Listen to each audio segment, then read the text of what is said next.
Di solito parliamo di come usare al meglio la nostra webcam o camera, qual è il miglior microfono da utilizzare durante una live streaming, eccetera. Oggi invece andiamo a parlare del miglior strumento che abbiamo a disposizione e che dobbiamo andare a conoscere ed imparare al meglio. Sto parlando di noi stessi.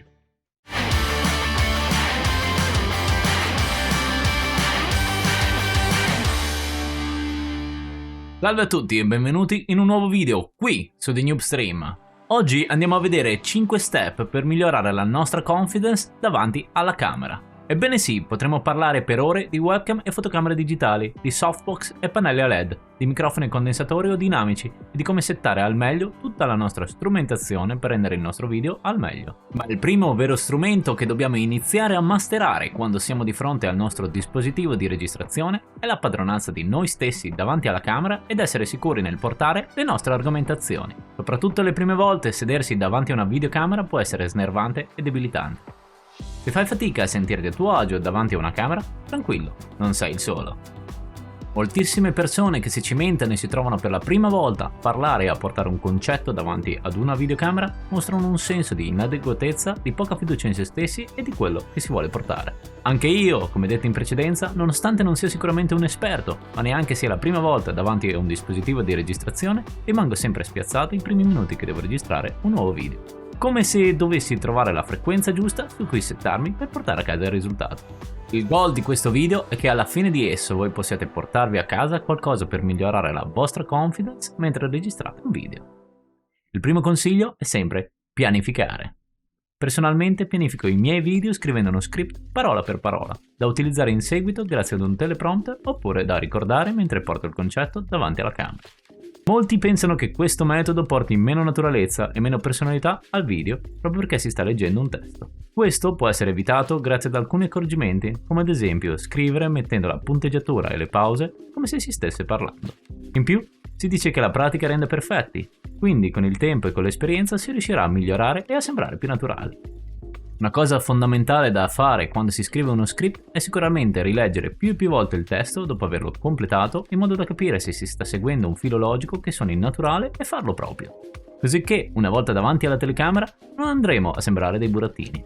Script, parola per parola o bullet point che sia, pianificare il proprio video prima di iniziare a registrare richiederà sì più tempo in fase di pre-produzione, ma ci farà risparmiare tempo e frustrazione negli step successivi. Infatti non solo sarà a beneficio nostro in fase di produzione e post-produzione, dove perderemo sia meno tempo a registrare i concetti che vogliamo portare e risparmieremo tempo a montare il video avendo meno girato da tagliare, ma sarà anche a beneficio ultimo e di maggiore importanza per la nostra audience.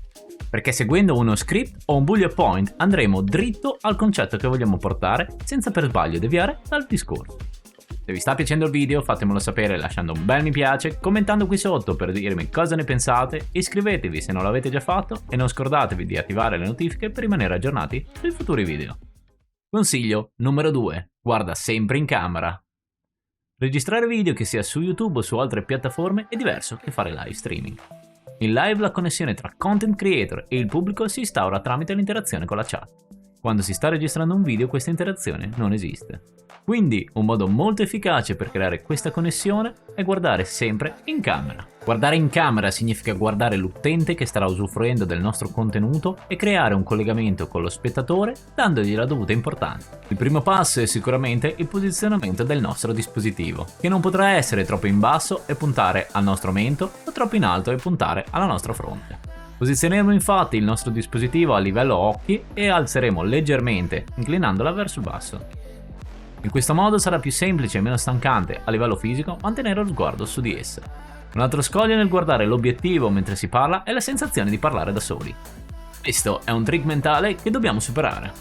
Mentre registriamo un video non dobbiamo pensare di parlare da soli o con migliaia di persone. Dobbiamo pensare di portare il proprio concetto ad una persona sola. Un piccolo aiuto potrebbe essere attaccare ad un lato della fotocamera una piccola foto della persona in questione, in modo da non perdere la concentrazione su di essa ed impersonificare il nostro dispositivo di registrazione. Consiglio numero 3. Usare le mani.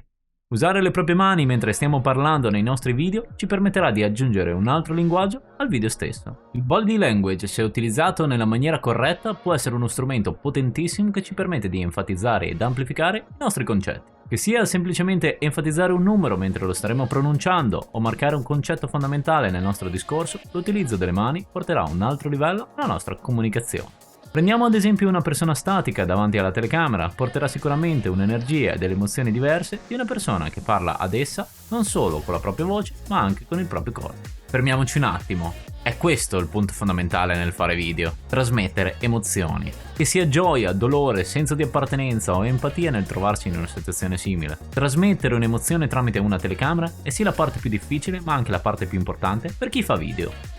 Emozionare il nostro pubblico nel senso più lato del termine ci darà la possibilità infatti di connetterci con esso e creare un legame di fiducia. Questo legame sarà il motore che farà crescere la nostra community ed il nostro pubblico. Consiglio numero 4. Rallenta. Portare il proprio concetto con frenesia e parlando molto velocemente, non scandendo bene le parole, è sintomo di poca fiducia in noi stessi, in quello che portiamo e come lo portiamo. Facciamo un bel respiro profondo e ricominciamo da capo. Abbiamo passato ore ed ore a studiare l'argomento che vogliamo portare nel nostro video e siamo più che preparati. Dimostriamo sicurezza anche grazie alla nostra voce, che non deve essere bassa, ma deve scandire una ad una le parole prendendosi le proprie pause quando dovute e pesando ciò che si sta dicendo. Se non crediamo in primis in noi stessi, non possiamo pretendere che altri lo facciano per noi. Consiglio numero 5. Fate esperienza. Può sembrare un consiglio banale, ma non lo è affatto. C'è un famoso detto in inglese che dice "fail it until you make it". Significa letteralmente fallisci finché non riesci. Bisogna mettersi in testa che nessuno è nato con il dono di stare davanti alla telecamera e che questo percorso, come quasi tutti i percorsi nella vita, sono in salita. Con il tempo si acquisiscono skill ed esperienze che ci aiuteranno a migliorare sempre di più in quello che stiamo portando. Ve lo sta dicendo uno assolutamente introverso, una persona che, non per cattiveria ma per indole, fatica a relazionarsi con le persone perché questo comporta un dispendio enorme di energia. Eccomi qui, dopo quasi un anno, tra video pubblicati e non, a parlarvi davanti alla mia telecamera. Questo penso che sia il consiglio più importante che possa condividere. Provate, provate, provate e vedrete che un giorno i risultati arriveranno. Spero che il video vi sia piaciuto e che vi sia stato utile. Se è così, fatemelo sapere lasciando un bel mi piace, commentando qui sotto se avete trovato l'argomento interessante e se volete condividere con me e con la community pensieri a riguardo. Mi raccomando, iscrivetevi se non l'avete già fatto e attivate le notifiche per rimanere aggiornati sui futuri video. Noi ci vediamo alla prossima, ma se siete interessati a come migliorare l'audio dei propri video con qualsiasi microfono, questo è il video che fa per voi. E ricordate, stay smart, no hard.